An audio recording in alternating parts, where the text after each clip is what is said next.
Welcome back to our channel, or the castles. And this is the castle on wheels. Come on inside.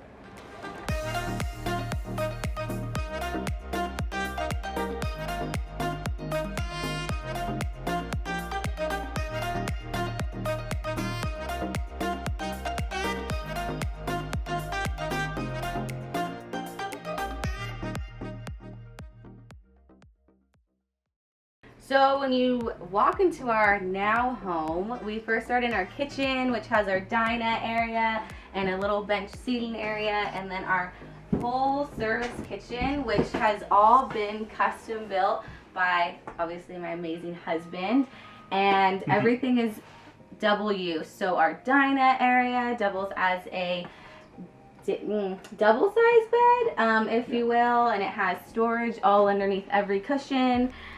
Each bench here has been custom made for our bus so that it fits perfectly and works for the functionality of our family. Yeah.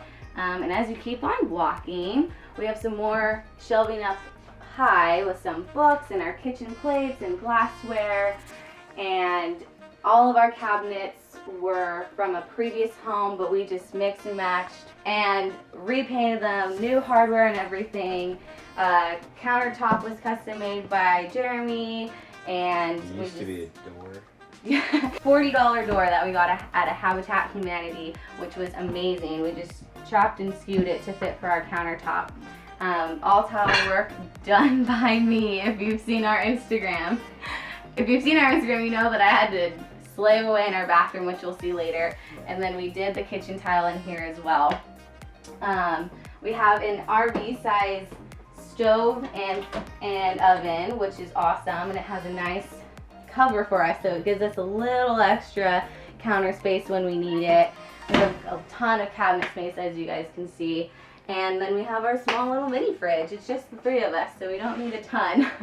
We have all double pane house windows in our bus, which is one of my favorite things because it makes the bus feel so much more like a house rather than you're in a bus. We don't have any bus windows in the entire bus except for our windshields and our back windows in the back door. Yeah, one thing you might notice is the roof got raised. We raised the roof 20 inches. 20 inches was the magic number, and we explained why that was in our previous video. But it does give a lot of room. It opens it up entirely. I mean, if you just looked at the front of the bus and stood underneath it, it's almost right here on your head. It's like 6'6", and it's really uncomfortable. So how tall are our ceilings now? Our ceilings are roughly 7 foot I thought they were 8. 9. Oh, okay. 7 Close foot to 9 8 feet. inches. But yeah. So our roofs are roughly 7 foot 9 inches now, and they And used to be they're- about 6 foot They're 6 inches. covered in shiplap Shiplap board is what we used. from beginning to end. Our whole entire ceiling is covered in shiplap, and it was hard finding a straight line, Yeah. as Jeremy knows, but it looks Absolutely. great, and I love it. Totally. And then we have our bathroom, which has a fun barn door. Again, custom built by Jeremy.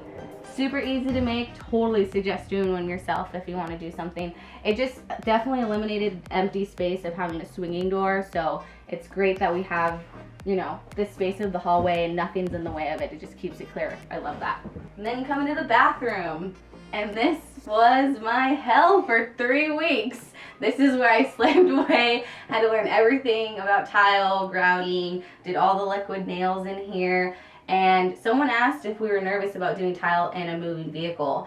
And honestly, we're not worried about it because we did a lot of research on it. We've seen a ton of other schoolies doing it, and we use the liquid nail, so it's a softer cement, if you will, but it's completely waterproof in here. It's almost like a wet room. So I'm standing in our shower right now, if you can tell. And we just have a shower curtain that just slides across right here and covers all of our electrical and our vanity. And we have the biggest shower we've had since we've been married. We had to plan out our whole bathroom really strategically just because of the wheel well here on each side of the bus. So because we knew we wanted a side aisle, we knew we'd have to work around both wheel wells, and it worked out in our favor. Our vanity sits right on top of it, and our bathroom, or our toilet sits right to the side of it. Full functioning, non-compost toilet. So works for us, and it's a big bathroom. As you come on back, you got to watch out for the other wheel well. There was nothing we could do about this. I have a lot of friends that say, hey, why don't you just take this thing out? I'm like, well, there's a tire under there, so you can't. So we made a fun step out of it. Yeah, not bad. This honestly was one of my favorite little projects, was figuring out how we were going to do a bunk bed in this small of an area. And this was our solution. So I had a friend who ended up giving me a bunch of metal for free. And I love welding. That is one of my favorite pastimes, is welding. And basically ended up making a couple beds. So these are all on tool balancers. It's giving it tension, and you can put your full weight on this thing and it won't budge, which is really awesome. And both of the rails slide in right here and on the side, and bada bing bada boom, you got a bunk bed for 2 toddlers. So yeah, not bad to do.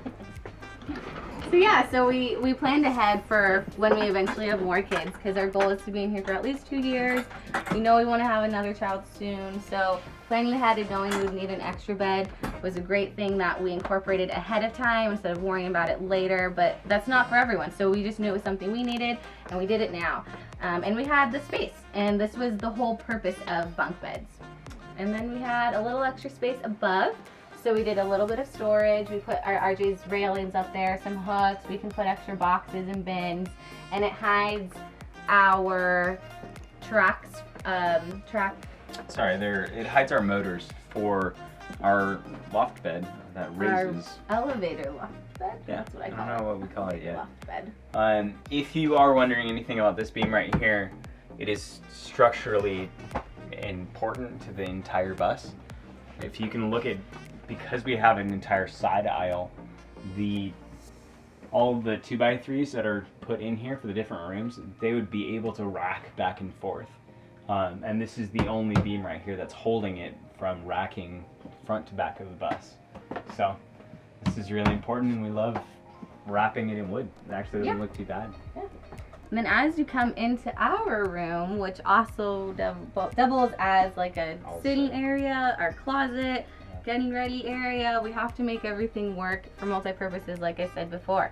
So we have our dressers underneath, a little day bed, and it has all of our clothes inside, and tons of storage. Got those again at Habitat Humanity, sanded them down, put a fresh coat of paint on them, new hardware, and they're like new, and I love them.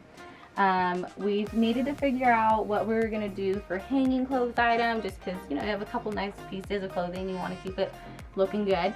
And so we installed a somewhat sidebar rail and just hung some clothes here that we know, like jackets and things like that, we know we need just to grab really quick. It's easy, we don't have to put them anywhere.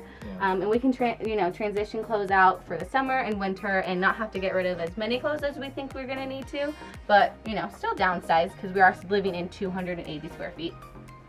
And it's awesome that we did this. This is probably one of my favorite things about the whole bus. I didn't want dead space when we weren't sleeping on our bed, and I didn't want it all to just be storage. So we saw an elevator rising loft bed on, I think, another tiny home, and I was like, Jeremy, we have to do that to show like you actually putting it down.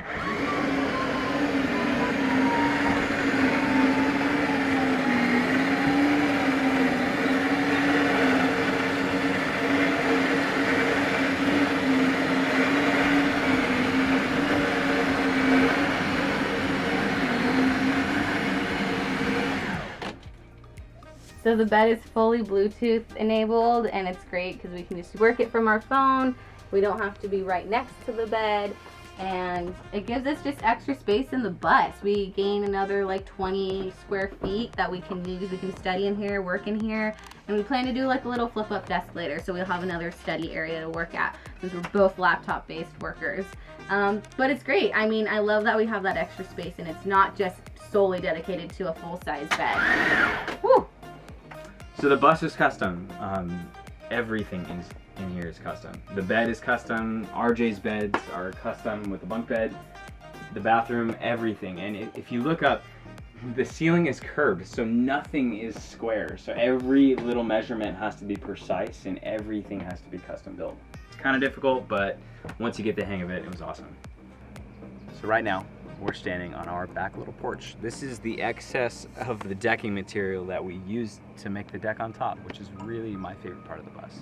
Why don't you come on up? This is my deck. Krista keeps asking me if I'll put a railing on it. I might one day, but maybe it'll just be for me and my friends, and get to hang out up here and drink coffee and watch sunrises and play cards. I don't know. I hope you enjoyed the tour of our home, and we're really excited to share our adventures with you guys. Yeah, and if you have any questions about the build or about our family life on the bus, look at our Instagram, The Castle on Wheels. You can see a lot of daily updates there and what we're doing just day to day.